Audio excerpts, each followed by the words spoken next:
You, the men and women of the CIA, are the eyes and ears of the free world.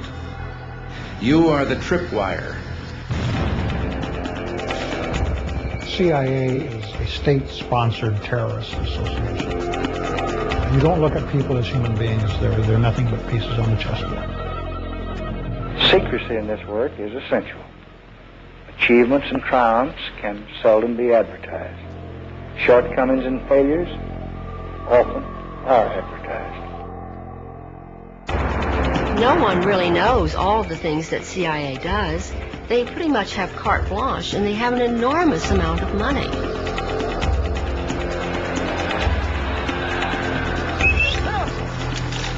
Yeah, maybe I'm overly naive, but I don't see what would be wrong with that. Now, we need more intelligence, not less. We must not diminish our intelligence. The CIA is not really an intelligence agency. It's a covert action agency. The CIA has been involved in assassination and torture behind the scenes, all through its history. The Cold War is over, but many new dangers have taken its place.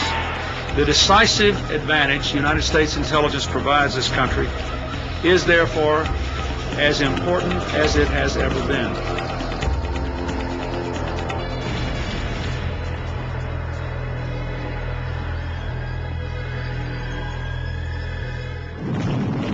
December 1941. The attack on Pearl Harbor sinks the Pacific Fleet.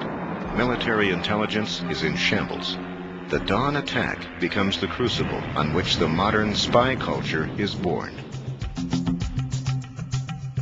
Into the breach stepped a new generation of American soldiers, the spies and covert warriors of the Office of Strategic Services.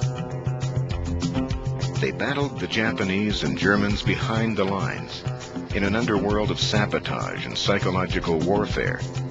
They trained and fought with local guerrillas in unknown jungles with only one guiding command: don't get caught. Come closer. I want to talk to you again.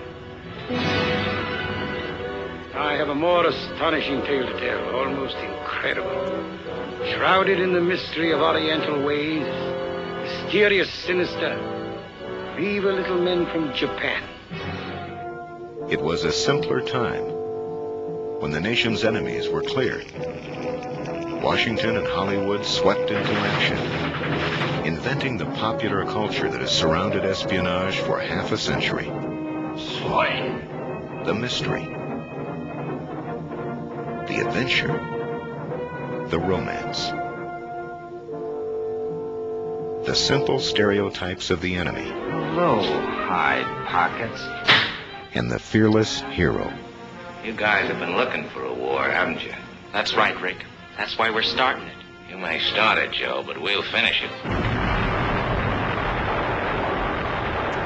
We had hoped that our wartime ally, the Soviet Union, would join in the efforts of the whole community of nations to build a peaceful world. Instead, the rulers of the Soviet Union have sought to extend the boundaries of their totalitarian control. The battlefields of the new Cold War seemed uniquely suited to the skills of spies and secret agents. President Truman pledged that the United States would never be caught by surprise again. The Central Intelligence Agency was born.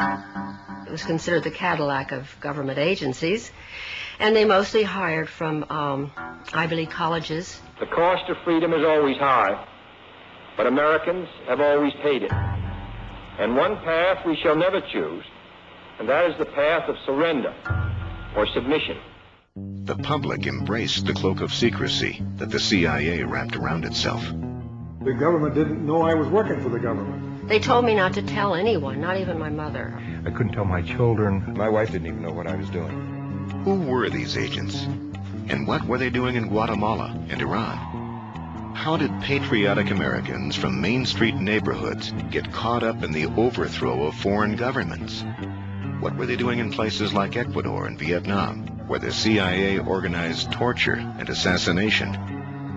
These are the stories of former agents who dared to break away from the CIA. I was so disillusioned about my country because I believed it was like my country right or wrong, but my country was wrong so much of the time. I've lost my first-class citizenship. I've lost the respect probably of a lot of friends. I've gained a lot of enemies. I think CIA ex-members, somewhat like myself, who leave and tell their stories, it's a very painful process, but I think they are feeling that they're doing a higher duty, if you will. They're not just quitting and leaving and being quiet. They're quitting and expressing their conscience.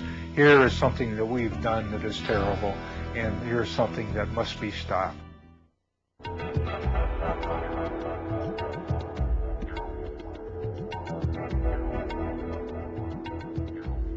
I played 4 years of football at the University of Notre Dame, and we were undefeated for all 4 years, 3 national champions, and I was the first team right tackle.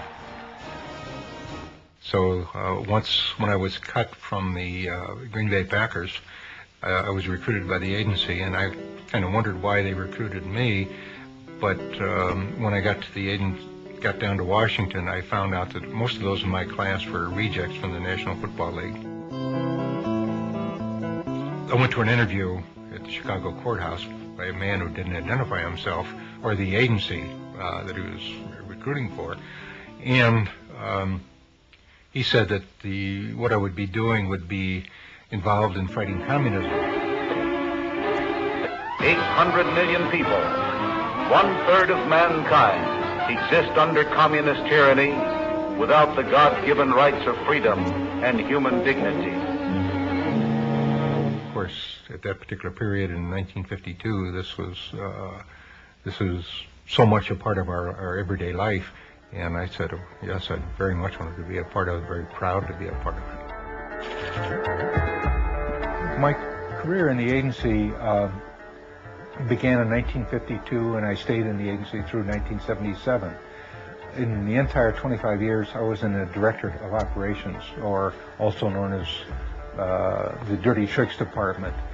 My second tour in Thailand was probably the most important, where I was assigned to work with the Provincial Police, which is a 50,000-man national police force, in developing an effort to counter the growing insurgency and to gather intelligence on that insurgency. And the program there was to interview or interrogate everyone in the village over the age of, say, 12. And in the process, we found out that the Thai Communist Party was much larger, much more active, much more effective than had ever been reported before. My initial reports received glowing commendations from everyone. And then all of a sudden, the program was shut down and I was sent home, and I couldn't understand this. I know now why they didn't want this information to be reported. Because if they acknowledged that the Communist Party in Thailand consisted of thousands of organized villagers, then they would have to have told the same truths about the communist movement in Vietnam, when the strength there of the communist movement was in the millions. And if we had ever admitted that, there would have been only one solution to what was going on in Vietnam, is to shut down the war and come home. We could not win. Men of the 101st Airborne Division land in Cam Ranh Bay. Intelligence on Vietnam was doctored to support the ongoing war there, and I could see that the situation in doctoring intelligence was universal. Now these reinforcements head for where the action is supposed to be. For according to current policy, the emphasis is to be on direct combat rather than on advisory duty. Wherever the agency had a covert action role or a policy role to implement, its intelligence was distorted, shaped, created to support that policy. It was, in many, many cases, it was nothing but fiction. I think the worst thing I was involved in was the Phoenix operation in Vietnam, a countrywide assassination program. I was part of it.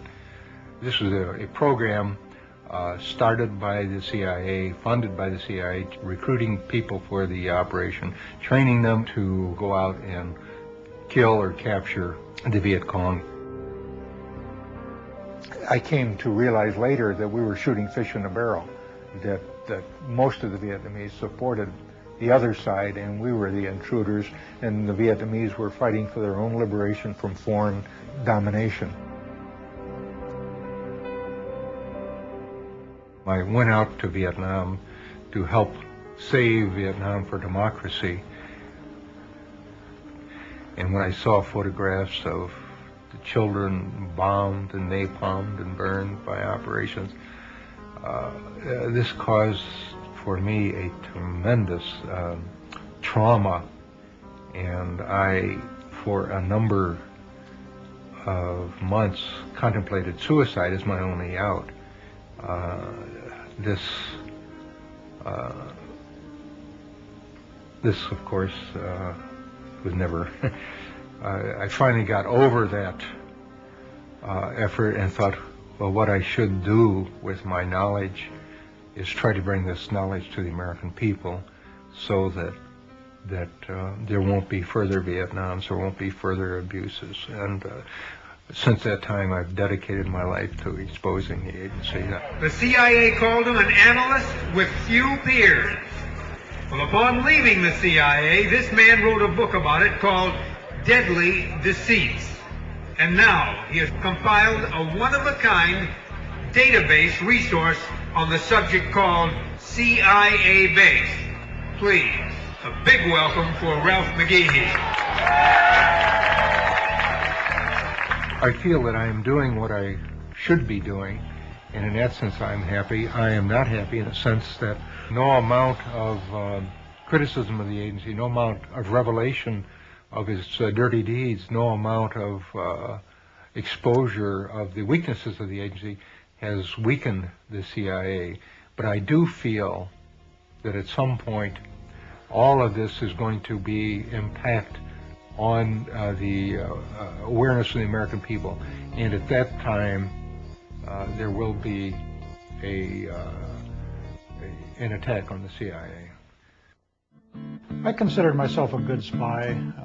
I would be given a name of a student or a professor or a teaching assistant, and I would try to develop a relationship with this person and try to get them to say to me statements concerning the U.S. involvement in Vietnam and Southeast Asia. I was to infiltrate student groups to get copies of propaganda, meeting times, protest posters, this kind of thing. Your friendly spy on campus. The excitement initially came when I was offered the job and told that I was very special, and that played to my patriotism, my ego, my manhood, the whole thing.